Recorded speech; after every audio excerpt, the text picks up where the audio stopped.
Olá, seja muito bem-vindo, seja muito bem-vinda. Você que já conhece o nosso canal, que sabe que aqui a gente fala sobre planejamento patrimonial, sobre como organizar o patrimônio de uma família. E seja muito bem-vindo, seja muito bem-vinda você que está chegando agora. Peço que você conheça o canal, veja os outros vídeos, curta, compartilhe com quem você acha que pode se interessar por estes assuntos, que são assuntos bem relevantes. E olha, são assuntos bem relevantes mesmo. São assuntos que podem mudar a história de uma família. É pouco ou quer mais? É muito relevante, né? Hoje, este vídeo é para falar sobre os problemas que vêm quando justamente não se faz isso, quando não se faz um planejamento patrimonial de uma família. O que acontece, afinal de contas? As questões que surgem daí vão de muitas ordens, mas sempre envolve com custo. E eu não estou falando só em custo de dinheiro, embora também seja custo de dinheiro, mas também é custo do bem mais precioso, é o tempo. Custa muito tempo não fazer o planejamento. Quando você deixa de fazer o planejamento patrimonial da sua família, essa família vai precisar ingressar em um processo de inventário. E esse processo de inventário costuma demorar muitos anos. Olha, quando se fala muitos anos, nós estamos falando de 10, 15, 20 anos. Quem aí já ouviu falar de um inventário que demorou? Quem aí já ouviu falar de um inventário que começou numa geração, passou a segunda e já está na terceira geração? Ou seja, os netos, às vezes bisnetos, já estão sendo puxados para dentro desse inventário. Porque os herdeiros anteriores, as gerações anteriores, não aguentaram esperar tanto tempo. Acabaram falecendo também. E às vezes tem inventário, e aí tem um inventário que envolve bens que vêm de um inventário também. E isso tudo toma muito tempo. E parece que quanto mais demora, mais embolado fica. Então, qual é o primeiro efeito agora que eu quero comentar com vocês sobre a falta do planejamento patrimonial? É o custo do tempo. Depois eu quero falar também, obviamente, sobre os custos econômicos, quanto se perde de dinheiro, e isso também está envolvido um pouco com os custos de tempo, né? E eu também quero falar, o terceiro item desse nosso encontro é sobre os desgastes emocionais que surgem disso tudo. Então vamos lá. Quanto ao tempo, nós colocamos, olha, pode demorar bastante, pode, e às vezes demora, é comum que demore. Então, quando você não tem um planejamento patrimonial, você vai encarar tempo, vai ter esse custo, essa demanda de toda a família. E o problema de custar tempo é que tempo é aquele brocádio, uh, aquele ditado: tempo é dinheiro. Ora, se tempo é dinheiro, como se aplica neste caso? Sabe aquela casa que está em inventário? Ela acaba se deteriorando. Às vezes a gente passa aqui em Porto Alegre, às vezes a gente passa em algumas ruas e tá lá uma casa, coitada, cheia de mato, capim, janelas já começando a cair, e às vezes tem até uma placa na frente dizendo vende-se em inventário. Ora, o tempo que está agindo aí, o tempo que está consumindo este imóvel, custa dinheiro. E veja só, este imóvel que está parado, ele não está sendo vendido, ele não pode ser dado em garantia, ele não pode subsidiar algum financiamento. Então, este imóvel, ele também tem o custo do tempo sob esse ponto de vista. A sociedade inteira que poderia estar circulando riquezas, utilizando-se daquele bem imóvel, acaba estagnada. Então, essa falta de planejamento envolve este custo. Mas e como é que é quando existe o planejamento patrimonial? Quando uma família se preocupa e organiza o seu patrimônio dentro de um sistema? Olha, o primeiro efeito com relação ao tempo é que as coisas acontecem instantaneamente. Assim que aquele patriarca, aquela matriarca se vão, os bens ficam imediatamente para os herdeiros. Mas não é ficam para os herdeiros e se espera fazer alguma coisa para que os herdeiros possam utilizar. Não. Os herdeiros realmente, só a partir do falecimento do patriarca e da matriarca, do pai e da mãe. Só a partir deste momento, os herdeiros têm a disponibilidade imediata dos bens. Ora, Se o pai e a mãe falecem, se apenas um pai falece, a mãe vai poder seguir com aqueles bens. Se apenas a mãe falece, o pai vai seguir com aqueles bens, com total disposição. Aqueles bens ficam totalmente disponíveis. Agora, quando o segundo se vai e fica realmente para os herdeiros, para os filhos, aí sim, passa-se imediatamente para os filhos. Mas ainda vou dizer para vocês, às vezes um pai e uma mãe têm alguma preocupação com algum filho, que esse filho possa, filho ou filha, né, possa gastar imediatamente, possa torrar o patrimônio, possa acabar até se dando mal, porque recebe aquela riqueza, aqueles bens e não sabe o que fazer com aquilo. Então eu posso dizer para vocês, o planejamento patrimonial de uma família envolve inclusive o pai e a mãe de falarem, deixarem para as próximas gerações estabelecido o que vai ser feito com aqueles bens e deve ser respeitado pelos herdeiros. Isso é importante naqueles casos das famílias que têm pessoas que são pródigas, ou que têm pessoas que não têm uma capacidade completa para gerir o patrimônio, ou pessoas que eventualmente sejam usuárias de drogas, que precisam de um acompanhamento especial. Essas pessoas podem permanecer sendo assistidas pelo pai e pela mãe, mesmo depois da passagem desses. Eles vão poder dizer o que deve ser feito com aquele patrimônio. Mas como faz para dizer o que vai ser feito com aquele patrimônio? Dentro de um planejamento. Fica tudo escrito dizendo o que vai ser feito e depois só pode ser feito conforme aquilo que ficou escrito. É bom, não é mesmo? É uma ferramenta muito útil em determinados casos, para determinadas situações, e que vai garantir o bem-estar das futuras gerações, mesmo que essas futuras gerações tenham alguns problemas, algumas questões de dificuldade em lidar com esses bens, ou mesmo com a situação da perda. Né? Quanto aos problemas que surgem pela falta do planejamento, do ponto de vista financeiro.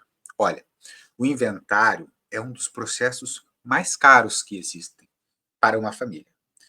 Olha só, se uma família tem um patrimônio, pelo simples fato de precisar fazer o inventário, aproximadamente 15%. É isso mesmo, 15% vai ser consumido pelo processo de inventário. Bom, não tem como eu saber qual o patrimônio da sua família, mas você aí na sua cabeça consegue ter uma noção de aproximadamente quanto vale no mercado os bens da sua família. Eu vou utilizar aqui um exemplo de 1 milhão. 1 milhão de reais é o patrimônio de uma família. Agora vamos calcular, em torno de 15% aproximadamente. Então, aproximadamente 150 mil reais vão ser utilizados para esta família para fazer o inventário. Olha, lembra que a gente está falando da falta do planejamento patrimonial. Quando existe o planejamento, quando a família prepara o patrimônio para que todas as gerações da família tenham acesso àquele patrimônio, esse custo cai para zero. Tá? Mas o tema desse vídeo é falar as consequências de não ter o planejamento. Então vamos lá. A primeira consequência a gente já viu, que é os custos de tempo e as consequências que isso traz para o patrimônio, para as famílias e para a sociedade em geral.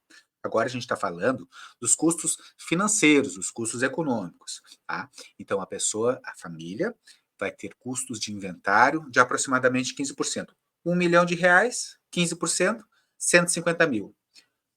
Será que todas as famílias têm 150 mil para pagar de uma vez só quando surge o problema do inventário? E olha, surge num péssimo momento. Surge num momento em que a família está atravessando uma perda de um ente querido, o patriarca, a matriarca, a pessoa que provavelmente era o arrimo, era a sustentação dessa família. Se não do ponto de vista econômico, pelo menos a sustentação do ponto de vista afetivo. E em meio a essa perda, surge uma conta a pagar. 150 mil reais, 15% do patrimônio. Ó, se o patrimônio for de 10 milhões de reais, 15% vai ser 1,5 milhão. Se o patrimônio for de 500 mil reais, aí o patrimônio vai ser de. O custo desse inventário vai ser de 75 mil reais. Na sua cabeça, você consegue fazer essa perspectiva: 15% do patrimônio que você pretende deixar para sua família, ou que você pretende receber das gerações anteriores. Agora, se não tiver esses 150 mil, como é que fica? A pior solução que se apresenta. A solução que se apresenta é a venda do imóvel. Olha, a venda do imóvel, convenhamos, se um imóvel tem um valor de mercado de R$ 1 milhão, quem vai comprar este imóvel que está envolvido no inventário? Existem riscos no inventário. Justamente o inventário pode demorar. E quem paga R$ 1 milhão por um imóvel quer entrar para dentro, quer a chave e dizer que é seu. Não quer correr o risco de demorar, não quer correr o risco de vir um credor da pessoa que faleceu para cobrar e penhorar este imóvel. Então, quem vai comprar um imóvel que está envolvido com inventário, normalmente é um investidor. E investidor quer fazer dinheiro. Então, se o imóvel vale a mercado um valor de R$ 1 milhão, o investidor vai chegar com R$ 800 mil, uma média de 20% abaixo do verdadeiro valor do imóvel. Olha, então aquela família que foi penalizada, que vai ter que pagar R$ 150 mil para fazer o inventário. Se não tivesse R$ 150 mil, vai vender esse imóvel com deságio 20% abaixo do valor de mercado. Nesse nosso exemplo, bom, se o valor de mercado é 1 milhão, vai vender por R$ 800 mil. Então vai pagar 150 mil de inventário, perdeu R$ 200 mil pelo deságio na venda. Aí vai dar R$ 350 mil. Então aquele prejuízo que era de 15% já foi para 35%. E se tiver que pagar imposto sobre ganho de capital, aí essa conta sobe. Aí chega até a 40%.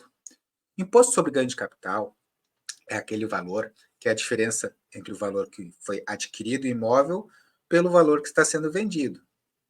Vamos supor aí que essa família adquiriu este imóvel há 15 ou 20 anos atrás por R$ 300 mil. Com o boom imobiliário, a valorização dos imóveis, esse imóvel chegou ali ao valor de mercado atual de 1 milhão, mas a família pagou 300 mil. Quando esse imóvel for vendido, vai ter que pagar imposto de renda sobre essa diferença entre o valor da compra e da venda. Ou seja, a conta só piora. Isso isso é um dos efeitos de não haver o planejamento patrimonial. Porque quando existe o planejamento patrimonial, como é que fica? O custo é zero. Não há custo nenhum. Se o imóvel é de R$ 1 milhão, se o valor de mercado do imóvel é de R$ 1 milhão, qual vai ser a herança que a família vai receber se o custo é zero? Vai ser R$ 1 milhão. Vem um imóvel a valor de mercado. O imóvel permanece com a família. Não vai precisar vender, porque não tem que pagar 150 mil, não tem que pagar 15% do valor do imóvel. Então, olha, quando não há planejamento patrimonial, demora. Quando não há planejamento patrimonial, tem custos elevados. E agora vamos para o terceiro elemento, que eu acho que eu acho que é o elemento mais difícil. É quando começam as disputas pelos bens. Quem vai ficar com a casa? Papai faleceu, mamãe faleceu, ficou lá 2, 3 irmãos. Quem vai ficar com essa casa? Vão dividir para morar junto? Olha, tem que se dar muito bem 2, 3 famílias para dividir um imóvel. Começam brigas? Quem vai ficar morando no imóvel? Vai ter que vender o imóvel para dividir o dinheiro? E essas famílias vão morar onde? Como é que fica? Como ficam essas situações? Com o planejamento, é possível que o patriarca, a matriarca, o pai e a mãe digam exatamente o que vai ser feito com aqueles bens. Você sabe, há mais ou menos aí 1 ou 2 meses atrás, eu estava atendendo um cliente e nós estávamos falando, ele me relatou que ele fez uma casa na praia lindíssima. Ele tem 4 filhos, ele fez uma casa com 5 suítes, cada suíte para o seu filho e uma suíte para ele, uma suíte master. E ele brincando assim, falou brincando, mas falando sério. Sabe quando você brinca e quer falar sério? Agora ele falou, agora eu não sei o que vai acontecer quando eu partir, quem é que vai ficar com a suíte master? Para ele aquilo era uma preocupação genuína, e realmente pode ser. Porque entre os filhos, uma disputa para quem fica com o maior quarto da casa de praia. Vão tirar no palitinho, vão tirar no para o ímpar. E esse cliente ele ficou feliz em saber que ele poderia determinar o uso desse quarto na casa de praia, né? E aí ele poderia dizer, olha, esse quarto da casa de praia não vai poder ser utilizado por ninguém, vai ser utilizado para fazer uma sala de jogos. né? Ou esse uso desse quarto, que é o melhor da casa, vai ser revezado entre as pessoas. Ou este uso fica para os netos, vamos encher de beliche e fica para os netos. Ele pode definir esse uso que vai, ele vai eliminar essas disputas. Cara, a gente está usando um exemplo singelo. Para essa pessoa, foi um exemplo importante. Para você, talvez não seja. Talvez a sua realidade seja outra. Talvez, por exemplo, você tenha uma empresa, um negócio, e tem um filho que tem maior aptidão para cuidar de negócios e um filho que tem menor aptidão para cuidar de negócios.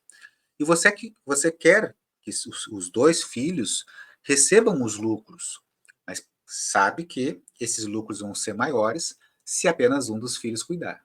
Então você pode dizer, olha, eu quero que aquele filho cuide do negócio, mas que o lucro seja repartido para os dois. Claro que aquele filho que está cuidando do negócio vai ter um prolabore, porque afinal de contas ele está trabalhando ali. Vai ter um prolabore para diferenciar, para remunerar para esse trabalho. Mas os lucros do negócio, você pode estabelecer que sejam divididos entre os filhos. Olha como é possível fazer um planejamento patrimonial. E aqui a gente consegue alcançar os 3 pontos que são drásticos quando não existe planejamento patrimonial e consegue eliminar os problemas. A gente consegue fazer com que não demore, com que a direção, a administração dos bens após o falecimento do patriarca e da matriarca passe imediatamente para os filhos, então não demora. Passe a custo zero para os filhos, então não tem um custo financeiro, e evita que existam disputas por aquela herança, porque o pai e a mãe já disseram como aquilo vai ter que ser cuidado. É bastante vantagens quando existe. E existem muitos problemas quando não existe o planejamento patrimonial. Então, o que você achou? Quais problemas na sua família você conseguiria evitar se você pudesse antes dizer quais são as regras do jogo que vão ser seguidas após você não estar mais aqui? E isso, olha só, como é bacana. As famílias que fazem isso, as famílias que fazem o planejamento patrimonial, conseguem manter todos esses bens que uma geração conseguiu angariar durante toda a sua vida de trabalho, consegue manter para a futura geração. Claro que essa futura geração também vai estar trabalhando, também vai estar angariando bens e vai passar para a terceira geração. E a terceira geração também vai estar trabalhando e angariando bens. E isso tudo vai se formando, vai crescendo, como se fosse um bolo crescendo, não é? Todo aquele proveito, aquela prosperidade que uma geração conseguiu acumular passa para outra e soma com essa da outra. E vai indo assim por diante. E com o passar das gerações, essa família vai tendo cada vez mais um conforto financeiro, uma capacidade de desenvolvimento das crianças que vão nascendo ali. Capacidade de educação, nutrição, de lazer, de aprendizado, enfim. É a prosperidade passando de geração em geração. É tão ruim a gente pensar sobre os problemas que existem e não existiu o planejamento. E, pelo contrário, é tão bom nós vermos as soluções que o planejamento pode trazer para a família. Diz para mim aí, que soluções o planejamento poderia trazer para a sua família? Além de ser muito mais rápido que o inventário, além de ser muito mais barato que o inventário, que soluções poderiam ficar para as futuras gerações, se você pudesse dizer? Escreve para mim aí, por favor, coloca aí para mim, que eu vou trazer nos próximos vídeos as soluções que vocês vão apontando, e isso é material para a gente ir acumulando experiências aqui junto, tá bom? Podemos ficar combinados assim? Então agora eu vou me despedindo, convido você novamente a assistir os outros vídeos, a nos acompanhar aqui pelas redes, que a gente está sempre tentando trazer o melhor, sempre esse canal de diálogo e tentando aprimorar, acumular o conhecimento juntos, tá bom? Muito obrigado e até logo.